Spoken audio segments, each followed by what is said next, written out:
Bonjour à tous. Alors, on va attendre encore une petite minute pour les retardataires et on va pouvoir commencer notre webinar sur les variations de périmètre.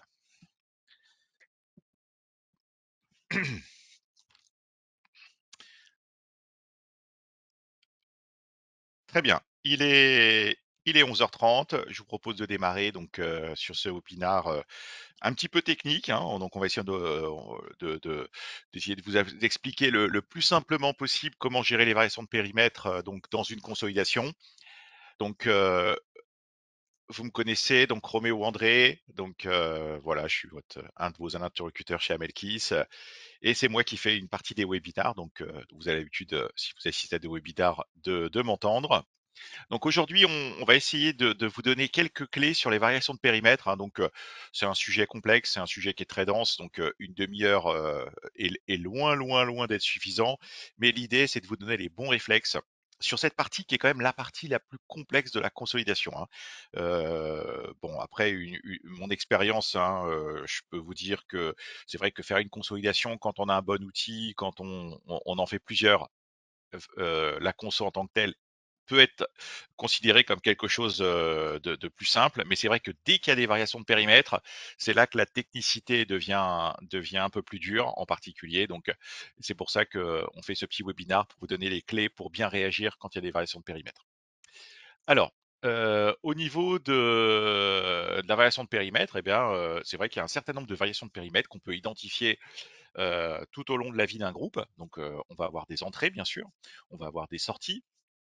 Quand on a des sociétés qui ne bougent pas, on peut quand même avoir des variations de taux d'intérêt, donc avec des acquisitions complémentaires, avec des variations de pourcentage d'intérêt, des augmentations de capital, des fusions, voilà, et des sorties, tout simplement. Et donc, du coup, eh bien, on est confronté à différents cas, et sur chacun des cas, voilà, l'outil va vous aider, mais tout n'est pas automatique. Donc, l'idée, c'est de voir quelles sont les écritures à passer et quels sont les bons réflexes à avoir.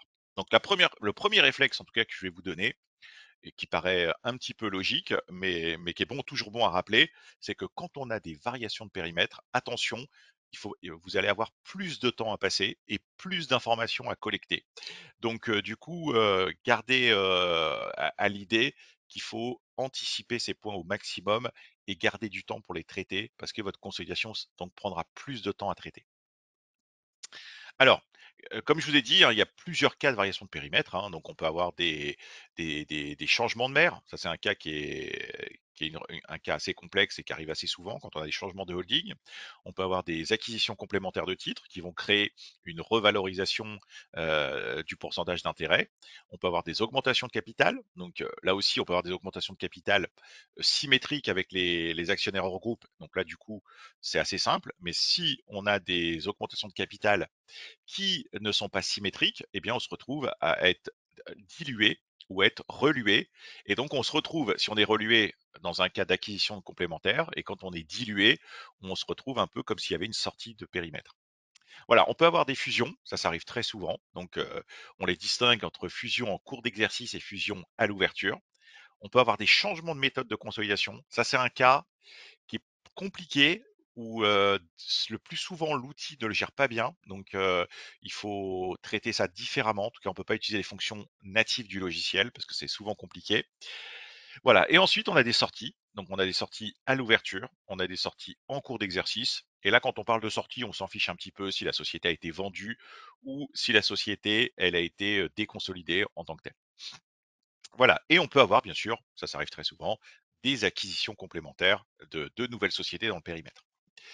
Voilà. Donc là, à tous ces cas-là, qu'est-ce qui va se passer? Eh bien, on a un certain nombre d'étapes à bien faire. Donc la première chose, par exemple, quand on a une nouvelle société, le réflexe, c'est d'aller dans la table des entités et de créer la nouvelle société, de l'intégrer dans le périmètre, voilà, de créer son exercice et ensuite d'agir sur les différents éléments en liasse, en écriture manuelle pour collecter les données. Et ensuite, vous allez voir, aller contrôler la restitution parce que en restitution, voilà, les états vont nous apporter beaucoup d'explications. Alors, comme vous le voyez dans l'outil, il y a un certain nombre de flux qui vont apparaître. Donc pour distinguer chaque opération, on a des flux qui vont permettre donc de bien distinguer chaque opération. Donc on a pour les entrées de périmètre, on a un flux 0,1. Quand on a une création de société, ça va être du flux 40. Quand on a des variations de pourcentage d'intérêt sur une IP, c'est du flux 91. Quand on a une fusion, on a un flux 70 qui est un flux non cash qui permet d'isoler à la fois la société absorbée et la société absorbante, ce qu'elle a absorbé. On a des changements de méthode, mais comme je vous l'ai dit, ça, je vais vous dire comment l'utiliser et le traiter différemment. On a des flux 98 pour les sorties de périmètre et du flux 92 quand c'est une variation de pourcentage d'intérêt. Donc ça, c'est des flux qu'on va retrouver dans l'application sur les titres, sur les réserves pour bien identifier les opérations. Alors, on va commencer par un cas simple et après on retrouvera dans l'outil, hein, je vous montrerai. On va jongler en même temps dans l'outil. Le premier cas qui est assez simple, c'est les acquisitions de nouvelles sociétés. Voilà, donc tout au long de la vie du groupe, vous allez acquérir de nouvelles sociétés. Et donc là, il y a deux cas qu'il faut bien distinguer. Le premier cas, c'est si vous créez une société. Donc là, c'est le cas très simple. Si on crée une société, eh bien, la seule chose à savoir, c'est que vous allez tout simplement dans l'outil aller chez la société détentrice. Donc là, imaginons que c'est cette société, ma société détentrice. Et là, la seule chose qu'il va falloir clairement identifier, c'est le montant que vous avez investi en capital. Vous allez l'indiquer dans le document capital et détention et vous avez une colonne qui s'appelle la colonne flux 40, voilà, qui permet d'identifier les sociétés qu'on a créées. Donc là, dans mon exemple, vous voyez, j'ai ma société numéro 7 où on vient de créer la société pour 100 euros. Et donc là, j'explique bien que mes titres, que ma valeur du compte 261 chez ma mère a augmenté de 100 euros parce que voilà, j'ai créé la société. Et là, je ne le mets pas en flux 20, je le mets en flux 40. Voilà. Et chez la société fille, sur la société numéro 7, et on va aller sur la société numéro 7, eh bien, le capital que vous avez reçu, donc là, on va aller sur le document capital. Voilà, donc ça, c'est la valeur de création, eh bien, je la mets également en flux 40. Voilà, donc ça, c'est un cas très... Oh là, j'étais un peu vite. On va revenir sur le document situation nette. Voilà. Et là, donc, ici, vous voyez, j'ai bien reçu l'argent également en flux 40. Donc, on a bien versé 100, on a bien reçu 100. C'est pour ça qu'on est symétrique. Alors, quand on achète une société à l'extérieur du groupe, eh bien là, on va acheter des sociétés, donc on va investir de l'argent. Et là, c'est cette fois-ci qu'on met la valeur des titres. On va revenir sur ma société numéro 1 ici. Eh bien, les titres, on va les mettre également, on va les mettre voilà, sur le flux 20 cette fois-ci. Donc, je reviens sur mon document 310, qui est le document qui permet d'identifier les variations des titres. Et donc là, j'en ai pas dans mon exemple, mais vous voyez, c'est la colonne flux 20. Donc, tous les titres que vous achetez à l'extérieur, vous allez les mettre en flux 20 en augmentation. Voilà, et c'est les titres que l'on a achetés sur le bon partenaire. Et ensuite, vous allez devoir donc intégrer cette société et on va l'intégrer en saisissant directement le bilan d'ouverture sur le flux 0. Donc exceptionnellement, voilà, donc là c'est le document 310 et là on va importer donc en flux 0 le bilan d'ouverture. Donc ici, quand vous avez une société qui rentre, eh bien le flux 0, voilà, alors en général il faut le faire à partir du document balance. Donc, imaginons que c'est cette société que je viens d'acheter. Eh bien, exceptionnellement, vous allez saisir sur le flux 0 la balance d'ouverture. Donc, c'est la balance que vous avez achetée.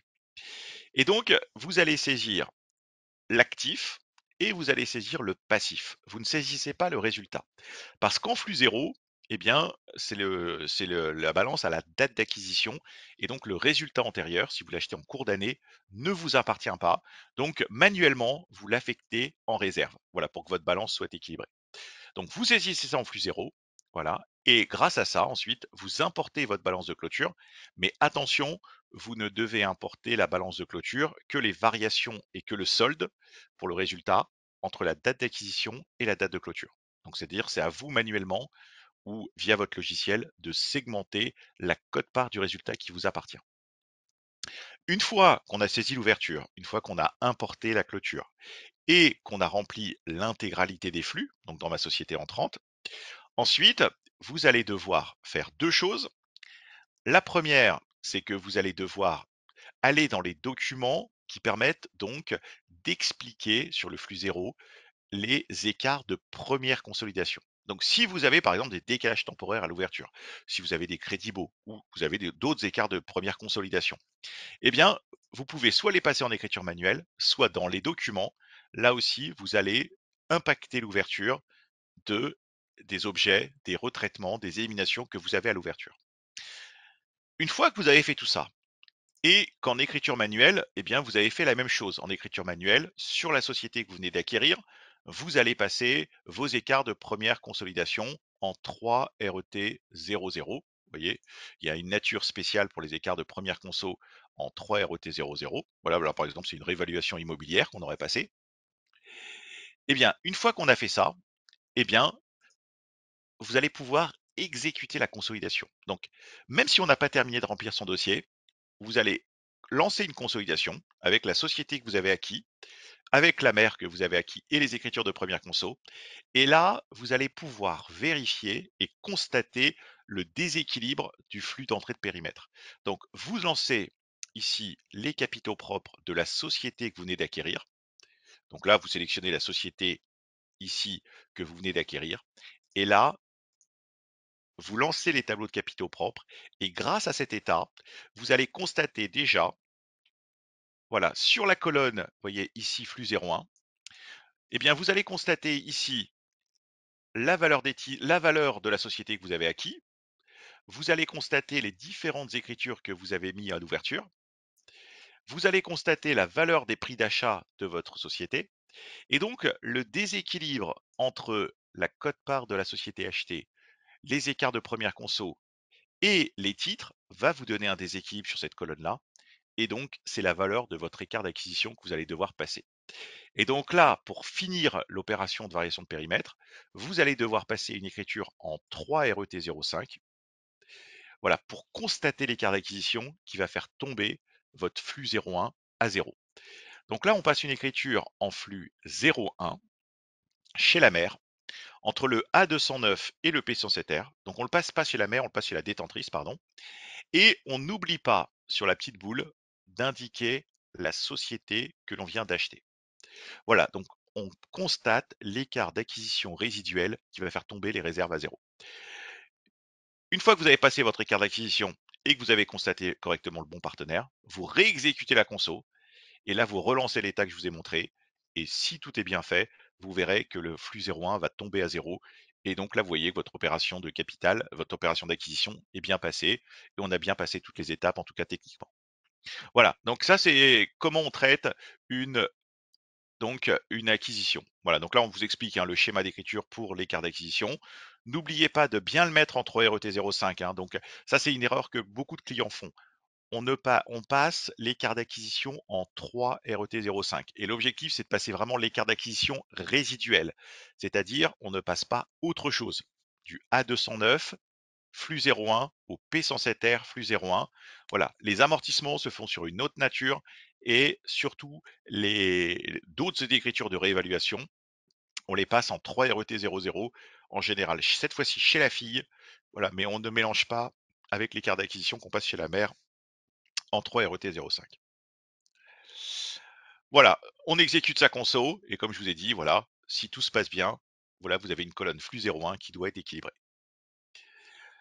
Voilà, alors ici, comme je vous ai dit, on ne peut pas tout vous expliquer en quelques minutes, mais c'est exactement la même chose quand vous avez une acquisition complémentaire. Alors, quand on a une acquisition complémentaire, c'est-à-dire que votre société, elle existe déjà depuis plusieurs années, mais que on achète des titres à l'extérieur complémentaires. Et ben, ce qui fait que votre pourcentage d'intérêt va augmenter. Je dis n'importe quoi, il passe par exemple de 80 à 90%. Eh bien là, c'est exactement le même principe. C'est-à-dire que l'outil va tout simplement, vous allez constater en flux 20, c'est-à-dire dans le même flux chez la mère, le montant que vous venez d'acquérir. Donc, dans le même document, sur le document 310, chez la détentrice, vous allez constater la valeur d'achat en flux 20, qui est votre acquisition complémentaire. Et ensuite, chez la fille, il n'y a absolument rien à faire parce qu'elle existait déjà. On exécute la conso, et là, on revient et on reprend notre document de capitaux propres, le numéro 1 par exemple, en sélectionnant uniquement la fille. Et là, cette fois-ci, vous avez une colonne qui s'appelle colonne flux 92. Et là, c'est le même principe. Alors, c'est-à-dire que là, cette fois-ci, le logiciel va prendre une quote-part de l'ouverture. Et cette quote-part d'ouverture était calculée à 80%. Il va rajouter plus 10% ici. Donc, il prend les capitaux propres d'ouverture, il va les mettre en flux 92. Et ensuite, il va mettre ici en flux 92 le montant que vous avez saisi dans l'alias, le montant complémentaire. Et vous, votre travail, c'est de nouveau, vous allez constater un déséquilibre de ce flux 92. Et donc là, vous allez devoir, de la même manière, passer un écart d'acquisition, voilà, pour combler ce flux 92 et pour le faire tomber à zéro. Donc cette fois-ci, vous passez un écart d'acquisition chez la mère, pardon, chez la détentrice, en A209 P107R, mais cette fois-ci sur le flux 92. Voilà, donc une acquisition complémentaire, eh bien, va générer un flux 92 que vous devez compléter par un nouvel écart d'acquisition, par un écart d'acquisition complémentaire. Alors faites attention quand on a une acquisition complémentaire, le logiciel, vous avez votre conso de début d'année, vous avez votre conso de fin d'année. Le logiciel, si vous avez une acquisition en cours d'année, le logiciel ne sait pas la quote-part du résultat qu'il faut prendre. Lui, il va prendre les réserves à l'ouverture. Donc attention, il se peut que vous deviez passer une écriture complémentaire pour, parce que le logiciel va prendre l'ouverture pour ajouter 10%. Et si vous avez eu du résultat et que c'est significatif pendant l'année, eh bien, il faut prendre une quote-part de résultat. Donc là, il faut passer une écriture complémentaire. Et là, on passe une écriture en 3 RET 06 où l'objectif, c'est tout simplement de déplacer une quote-part de résultat. Donc, on va faire un genre de R802, R803 en flux 10 pour réallouer correctement, vous voyez, parce que le logiciel va calculer le résultat au taux de clôture, au pourcentage de clôture, alors qu'il y a une quote-part qui était à l'ancien taux. Donc, on réalloue une quote-part que vous auriez calculée sur Excel entre le R802, R803 flux 10 en contrepartie du P10610 qui est la réserve groupe et du P10700 qui est la réserve hors groupe en flux 92. Donc c'est une écriture qui fait 0, mais en vérité je réalloue du résultat sur le flux 92 en plus et en moins si j'ai mon opération d'augmentation, si mon opération d'acquisition complémentaire a eu lieu en cours d'année. Donc faites attention, le logiciel lui prend la quote-part du résultat à l'ouverture et calcule le résultat au taux final. Et donc, si vous avez cette opération en cours d'année, il faut toucher au résultat. Voilà, donc ça c'était pour les acquisitions complémentaires. Si on continue, c'est sur les fusions. Donc sur les fusions, ici le principe, il est simple. Toute société qui fusionne ne doit pas avoir d'impact en capitaux propres. C'est-à-dire que tout ce qu'on récupère, quand on fusionne deux sociétés qui sont à l'intérieur du groupe, en vérité, ça doit être complètement neutre. Donc ça, c'est le principe général. Donc ça veut dire que là, l'outil distingue deux méthodes. Vous avez des fusions à l'ouverture et des fusions en cours d'exercice. Si vous avez une fusion à l'ouverture, vous allez l'indiquer dans le périmètre. Vous voyez, vous allez mettre fusion à l'ouverture. Bon, ne regardez pas le slide, hein, c'est pas sortant à l'ouverture, mais c'est absorbé à l'ouverture. Et automatiquement, le logiciel va sortir la société absorbée. Donc la société absorbée, quand on est en fusion à l'ouverture, il la sort automatiquement tout seul. Mais attention, vous allez devoir, chez la société absorbante, saisir la quote-part du résultat, la quote-part du bilan qui a été absorbé. Donc là, ici, j'ai un cas dans mon dossier sur cette société numéro 1 qui est absorbante. Elle a absorbé une société. Là, je vais sur le document balance en général, parce que là, ça me permet d'avoir une vision transversale. Et je vais, vous voyez, saisir l'actif, le passif également de ma société que j'ai absorbée. Vous ne saisissez pas les capitaux propres, parce que les capitaux propres ont été détruits. Ensuite, donc là, si je saisis que l'actif et le passif de ma société absorbée, eh bien, je suis déséquilibré. Donc là, je vais sur le document 3.10, comme tout à l'heure, et je vais sortir les titres que j'ai absorbés. Et je les sors en flux 70. Vous voyez, donc là, les titres qui ont été détruits, je les sors en flux 70. Et ensuite, donc du coup, ça va s'insérer sur mon document balance. Donc en compte 261, je vais voir le montant des titres que j'ai. Voilà, le montant, il se retrouve ici. Et à ce niveau-là, j'ai encore un déséquilibre, qui est le boni ou mali de fusion. Et donc en général, on le met soit en 207, soit au résultat. Voilà, et donc là, j'équilibre ma colonne plus 70. Grâce à ça, je viens de traiter, attention, je viens de traiter uniquement la couche balance, la couche liasse. Mais attention, je vais devoir récupérer toutes les écritures qui étaient dans ma société absorbée. Donc, le conseil, comment on fait ça de manière pragmatique? On imprime le document des capitaux propres que je vous ai montré tout à l'heure. Vous l'imprimez sur le document de l'année dernière. Ce document des capitaux propres vous donne tous les étages. Vous donne qu'est-ce qu'il y avait en liasse, qu'est-ce qu'il y avait en écriture 1, qu'est-ce qu'il y avait en écriture 2. Vous donne tous les étages. Et vous, dans la société absorbante, vous allez devoir récupérer chaque composante. Donc là, avec le document balance, j'ai récupéré la balance. Mais si j'avais un crédit bail dans ma société absorbée, eh bien, ici, je vais devoir saisir en flux 70 ce que je récupère en crédit bail. Si j'avais des impôts différés, par exemple, là aussi, j'ai une colonne réserve, impact réserve, dans ce document différence temporaire, qui va me permettre de récupérer, vous voyez, l'élément de fusion. Voilà, donc concrètement, il faut tout récupérer. Et pour être sûr de ne rien oublier, le mieux, c'est d'imprimer le document de capitaux propres de l'année précédente de la société absorbée. Une fois, alors attention, hein, il faudra faire la même chose pour les écritures manuelles. Pour les écritures manuelles, je vais devoir aller sur ma société absorbée, pardon, qui existe ici, j'ai mes écritures d'absorbée, je vais devoir les extourner en flux 70. Donc ici, je retrouve l'ouverture et je vais les extourner en flux 70, vous voyez, dans l'autre sens. Mais ensuite, je vais devoir créer une nouvelle écriture sur ma société absorbante pour récupérer le flux 70. Voilà, donc on sort les écritures de la société absorbée et on les recrée manuellement dans la société absorbante. Voilà, une fois que j'ai fait tout ça, il y aura une écriture complémentaire à passer chez la société absorbante, oui, chez la société absorbante. Je vais devoir éliminer le boni ou mali de fusion. Donc là, je vais devoir passer une écriture en 3 RET 80 du A207 ou de l'élément résultat en contrepartie du P107R flux 70. Quand j'aurai passé toutes ces écritures-là, j'exécute. Alors n'hésitez pas à lancer votre consolidation en cours de route, hein. On n'est pas obligé d'attendre la fin pour lancer sa conso. Je lance ma consolidation, je lance mes capitaux propres. Là, j'utilise le document numéro 4. Et si je ne me suis pas trompé, je vais sur ma colonne ici, flux 70, donc sur les variations de périmètre. Et là, vous voyez, si je ne me suis pas trompé, eh bien la somme de toutes les opérations doivent être proches de 0. Voilà, c'est-à-dire que là, vous voyez, j'ai un exemple concret. Ma société, celle-là, elle a été absorbée, en vérité. Le logiciel l'a sortie en flux 110 et moi, manuellement, selon les opérations que je vous ai données, eh bien, on les a bien récupérées. Voilà. Alors attention, j'ai oublié de vous dire une chose, bien sûr, c'est que, attention, il faut déplacer le partenaire sur l'écart d'acquisition. Donc, chez la société absorbante, j'avais passé un écart d'acquisition sur la société numéro 6.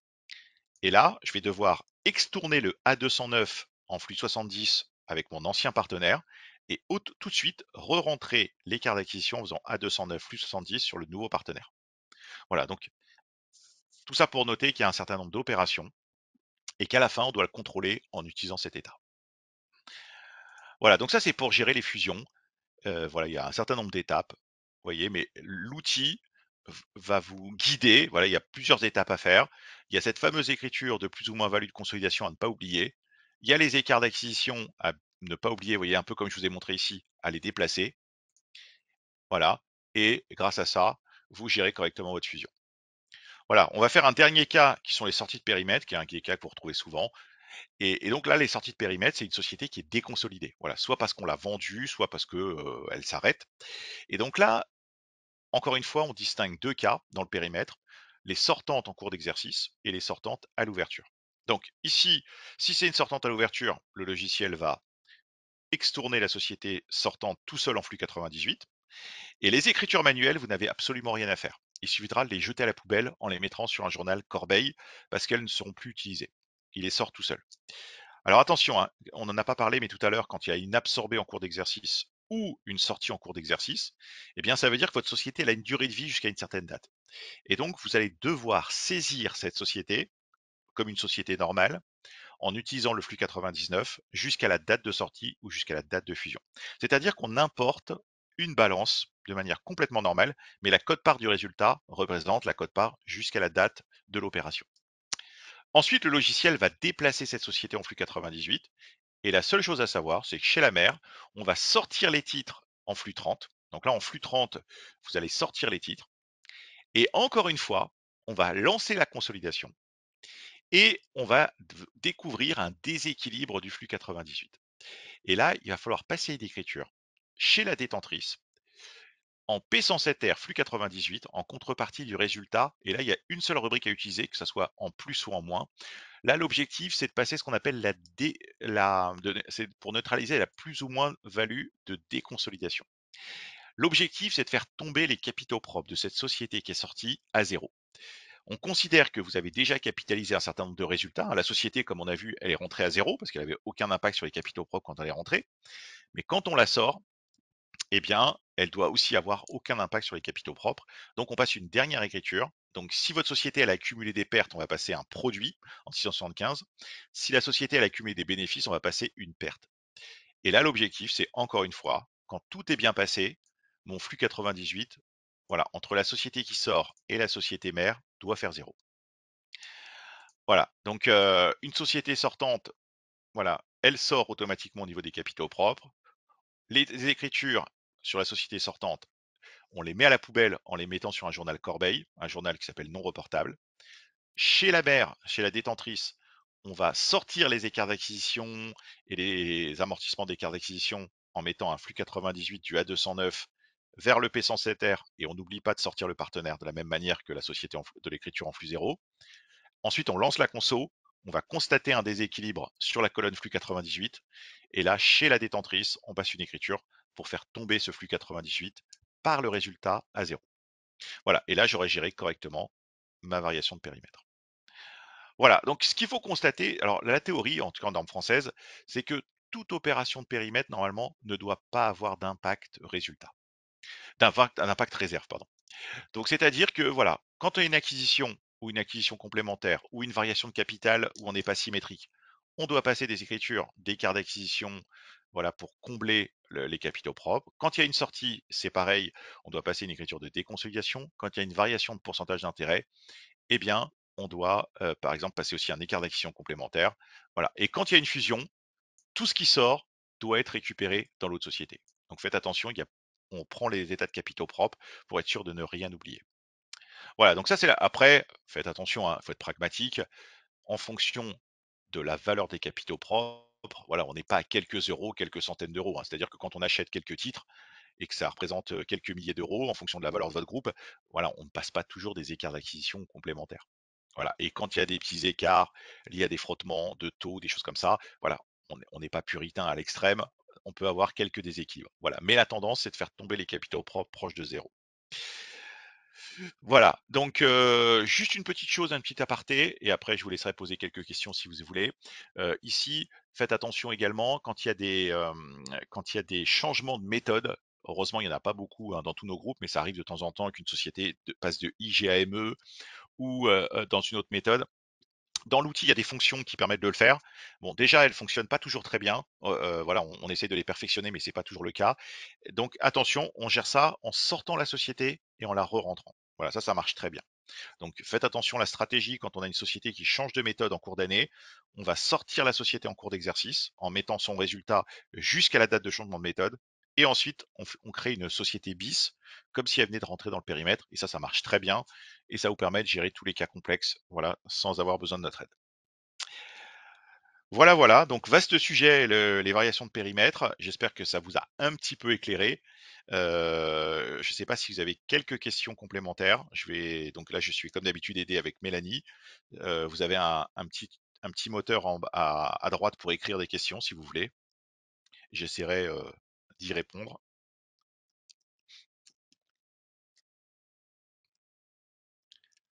Alors, Mélanie, je ne sais pas si tu as des questions. Bonjour, il y a beaucoup de personnes qui demandent si la présentation sera partagée. Donc à la suite de ce webinaire, vous recevrez un mail avec le replay de celui-ci. Et tu viendras à la Pour les slides, présentation? oui, pour les slides, pareil, s'il y a des gens qui le veulent, là, quand je vois dans les questions, je vous l'enverrai à la suite de ce mail en PDF. Il y a quelqu'un qui demandait: «Et le flux autre, à quoi correspond-il?» Ah, le flux autre qui est ici. Eh bien ça, ce flux-là, c'est le flux qu'il ne faut pas avoir. C'est-à-dire que ça, c'est un flux qui n'est pas calculé. C'est-à-dire c'est un flux de contrôle. Donc ce flux autre, c'est un flux qui est inexpliqué. Donc concrètement, quand vous avez des chiffres sur cette colonne autre, c'est-à-dire qu'il y a un problème dans votre conso. Vous voyez, toutes les colonnes expliquent quelque chose. Donc là, c'est l'ouverture, c'est un rappel de l'ouverture de l'année précédente. Cette colonne-là, c'est l'affectation du résultat, donc en général, c'est toujours à zéro, hein. Cette colonne-là représente les dividendes versés à l'intérieur du groupe. Donc en général, les dividendes versés à l'intérieur font zéro. Vous voyez, j'ai versé, j'ai reçu. Et quand il y a un chiffre ici, c'est que ça a été versé vers l'extérieur. Ce chiffre-là, c'est pareil, c'est pour les variations de capital. Donc là, en général, c'est l'argent qui part vers l'extérieur. Mais si c'est à l'intérieur, ça fait zéro. Ce chiffre-là, c'est le résultat. Ces colonnes-là, c'est des colonnes qui expliquent en général, c'est des colonnes qu'on doit expliquer, c'est des justes valeurs, des changements de méthode explicables. Ça, c'est pour les variations de taux pour les sociétés étrangères. Ça, c'est nos variations de capital, nos variations de périmètre qui doivent tendre vers zéro. Mais cette colonne autre, c'est un contrôle. S'il y a un chiffre à l'intérieur, c'est que vous avez un problème dans votre conso. Donc cette colonne-là, on ne doit pas avoir de chiffre à l'intérieur. Voilà, c'est un flux inexpliqué. Donc en général, quand vous avez un chiffre là-dedans, c'est souvent compliqué de trouver la solution, hein. Donc là, n'hésitez pas à appeler la hotline pour vous guider parce que quand on n'est pas spécialiste du logiciel, on peut avoir du mal à trouver. Ça peut être un problème technique, c'est-à-dire que vous avez raccroché un mauvais à nouveau, vous avez fait quelque chose, une mauvaise manipulation, vous avez passé une écriture sans relancer la console, voilà, ou ça peut être un dysfonctionnement quelconque. Est-ce qu'il y a d'autres questions, Mélanie? Oui. Quelqu'un demande c'est quoi l'impact sur les différents flux entre absorbés à l'ouverture et en cours? Alors, en termes d'impact, il n'y a aucune différence. C'est-à-dire que la colonne qui est utilisée, c'est toujours le flux 70. Voilà, donc en termes ici, là, quand je vois ma colonne, je peux pas distinguer que c'est une fusion en cours ou une fusion en cours ou une fusion à l'ouverture. Mais la différence, c'est que quand on a une absorbée en cours d'exercice, eh bien, vous l'indiquez dans le périmètre. Et là, vous devez saisir le résultat et vous devez saisir l'alias de collecte de la société absorbée comme une société normale, donc du flux 0 vers le flux 99, avec les flux qui s'est passé entre le début d'année et l'absorbé. Et ensuite, le logiciel, quand on va exécuter la conso, va déplacer la clôture en flux 70. Et chez la mère, bah, on doit faire exactement comme une absorbée à l'ouverture. On doit saisir le flux 70, voilà, et son écriture de fusion. Donc, il n'y a pas de flux spécial pour une fusion en cours d'exercice et une fusion à l'ouverture. Mais attention, le traitement est différent parce qu'il y a plus de travail, parce qu'on doit saisir la société quand la société a été absorbée en cours. Et c'est pareil pour les sorties, hein. Il n'y a pas de flux spécifique. On traite les deux méthodes dans le même flux. Alors, une dernière question, Mélanie. Comment connaître les bons réflexes pour un changement de mère? Exemple, nouvelle holding. Ah, alors, quand il y a un changement de mère, quand il y a un changement de mère, attention, parce que ça équivaut à faire une nouvelle conso. C'est-à-dire que quand on a une nouvelle mère, et ben la conso de l'année dernière, la conso, on la jette à la poubelle et concrètement, il faut refaire une nouvelle consolidation. En tout cas, ça, c'est la théorie. Alors, la question, c'est est-ce qu'on peut capitaliser sur la conso existante? Si vous avez une nouvelle mère en cours d'exercice, imaginons, j'ai mon groupe qui consolide depuis X années, et là, je suis racheté par une nouvelle holding au 1er juin. Et ben là, le problème, c'est qu'on va vous demander une conso. La conso légale devient la conso avec la nouvelle holding, mais du 1er juin au 31/12 éventuellement. Et donc, ça veut dire que vous devez faire une conso sur 7 mois. Donc, ça veut dire qu'on ne peut pas capitaliser sur l'ancienne conso. Ça veut dire qu'il faut refaire un périmètre, refaire un nouveau dossier, réimporter ses balances sur 7 mois, repasser ses écritures sur 7 mois. En général, il faut recalculer les écarts d'acquisition, recalculer les écarts de première conso. Donc attention, c'est un gros travail. Parce que en même temps, ce qui va se passer, c'est qu'on va vous demander cette nouvelle consolidation, mais en même temps, vous allez devoir sûrement continuer l'ancienne conso sur 12 mois. Parce qu'on va vous demander une conso pro forma sur 12 mois. Donc attention, quand vous avez des changements de mère, eh bien, c'est un gros travail parce qu'on va vous demander dans la théorie deux consos. Alors, avec un client la semaine dernière et je l'ai traité déjà sur plusieurs groupes. Quand on a des gros périmètres, c'est-à-dire vraiment un groupe avec plus de 20 sociétés, eh bien, j'ai des traitements automatiques, voilà, qu'on peut vous mettre en place. Voilà, c'est facturable, c'est pas très long, c'est une journée ou deux, mais ça peut vous aider. J'ai des procédures pour essayer de gagner du temps sur ce type d'opération. Voilà, donc si vous avez un grand groupe avec plus de 20 sociétés, vous pouvez m'écrire, je peux essayer de tenter de vous aider pour vous apporter des solutions automatiques. Alors automatiques, hein, pas tout n'est pas automatique, mais en tout cas vous donner des procédures pour réduire le temps d'élaboration. Mais dans la pratique, notez bien que vous allez avoir 2 dossiers à faire. Alors je sais pas s'il y a une dernière question, Mélanie, je sais pas s'il y a beaucoup de questions. Je vais bien répondre à une dernière. Pour les changements de méthode, vous recommandez donc de sortir la société et de recréer avec une nouvelle société bis en reprenant les écritures? C'est ça, ouais. Ouais, ouais. Je préconise cette solution parce que les méthodes automatiques que l'on a, alors déjà la méthode automatique quand on met IGAME, déjà le logiciel traite cette méthode à l'ouverture, c'est-à-dire qu'il considère que le changement de méthode a eu lieu le 1er janvier, à la date d'ouverture. Mais en tout, donc dans tous les cas, si vous avez un changement de méthode en cours d'année, il n'y a pas d'autre choix que de créer de société. Ça, c'est tout le temps le cas. En IFRS, on n'a plus le droit d'utiliser les changements automatiques. Donc, c'est ce que je vous dis. Il faut sortir la société. Donc, à l'ouverture, si c'est au 1er janvier ou en cours d'exercice, en saisissant la société jusqu'à la date de sortie. Et ensuite, il faut re-rentrer la société. Et là, faites attention, il y a un petit jeu. Ce qui va sortir de la société doit être exactement les capitaux propres qui re-rentrent en flux 01. Donc, il ne faut pas oublier d'écriture, bien sûr. Et là, encore une fois, on cède des capitaux propres de la société pour être sûr qu'on n'a pas oublié d'écriture. Voilà, voilà. Eh bien, je vous remercie d'avoir assisté à ce webinaire. Quoi, si vous avez, vous pouvez demander mon mail hein, si vous avez d'autres questions. J'essaierai d'y répondre. Je vous remercie beaucoup d'avoir participé à ce webinaire en essayant de vous avoir, j'espère vous avoir un peu éclairé. Et je vous dis à bientôt pour un prochain webinaire et je vous souhaite une bonne journée et de bons congés d'été pour ceux qui, bien sûr, les congés arrivent pour tout le monde et rendez-vous à la rentrée. Eh bien, merci beaucoup et à bientôt.